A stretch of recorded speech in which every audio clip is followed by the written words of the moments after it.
मनाचा वेध आणि आपुलकीची सेवा देणारे आपले न्यूज चॅनल एरळा न्यूज। राज्यातील देवस्थान इनाम जमिनीच्या नव्या प्रारूप कायद्यात विरोध करण्याचा निर्धार वडूज तालुका खटाव येथील गुरव समाजाच्या बैठकीत करण्यात आला।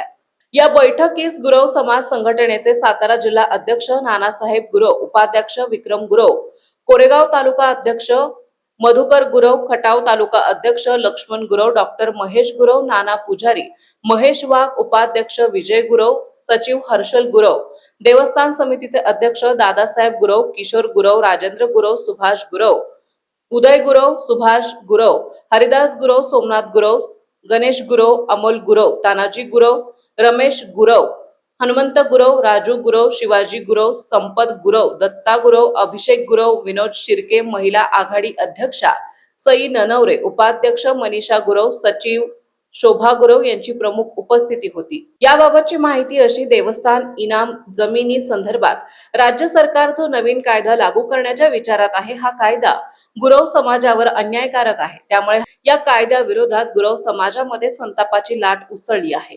या अन्यायकारक कायद्याच्या विरोधात कायदेशीर आणि रस्त्यावरील लढाई करण्यासंदर्भात बैठकीत साधक बाधक चर्चा करण्यात आली। तसेच नवीन कायद्याच्या विरोधात वडूजच्या हुतात्मा नगरीतून रणशिंग फुंकून गुरव समाजाने एल्गार केला। यावेळी देवस्थान इनाम जमिनीचा नवीन कायदा होऊ नये, यावेळी इनाम वर्ग 3 जमिनी इनाम वर्ग 1 कराव्यात, खासगी मालकीच्या जमिनीप्रमाणे कर्ज आणि इतर सर्व सुविधा मिळाव्यात, अशा प्रकारच्या मागण्या करण्यात आल्या।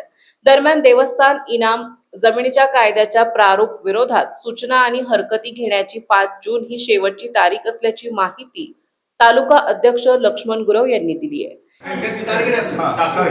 आपण एक मेजॉरिटी म्हणून सर्वांचं मागणी एकच आहे, हरकतीमध्ये मागणी सर्व एकत्र, आणि त्याच्यामध्ये काय होईल, संख्या जी आहे त्याच्या संख्येने काय करायचं, स्वतःला काय जास्त लोक चालवं लागणार का नाही, सर्वांचं एक राहणार, सर्व म्हणतो म्हणजे एकच्या ऐवजी सर्वांचं मध्ये एकत्र राहतील, पण राहतील, पण ते एकत्र राहतील।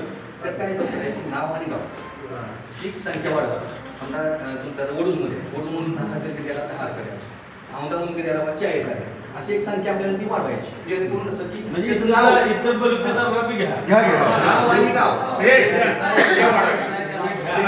त्यांना तकलीफ बनवायचं वगैरे, हरकत हाताला द्यायची नक्की काय नाही पाहिजे, तर त्यांना तो तकलीफ विषय नाही, आपल्या सगळ्यांना सेम राहील, फक्त त्यांचं नाव आणि खाली गावाचं नाव सही राहील, सर्वांनी फक्त संख्या वाढेल, जेणेकरून आपल्या 1 लाख हरकती वर गेले 100% कायदा रद्द होईल। 1 लाखच्या वर गेला पाहिजे नाही, पण हरकती जर दिल्या तर होणार नाही। एकदा मालकी हक्काचा आला फुल राहतच नाही।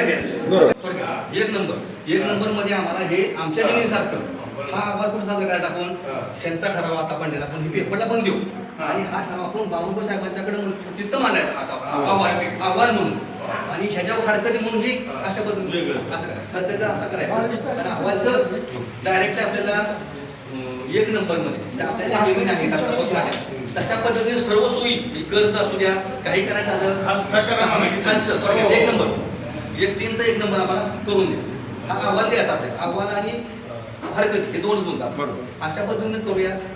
एरळा न्यूज साठी प्रतिनिधी रविराज महामुनी, सचिन गुरव। आपल्या भागातील महत्त्वाच्या बातम्या पाहण्यासाठी आजच आमच्या एरळा न्यूज चॅनलला YouTube वर सबस्क्राइब करा आणि बेल आयकॉन प्रेस करा।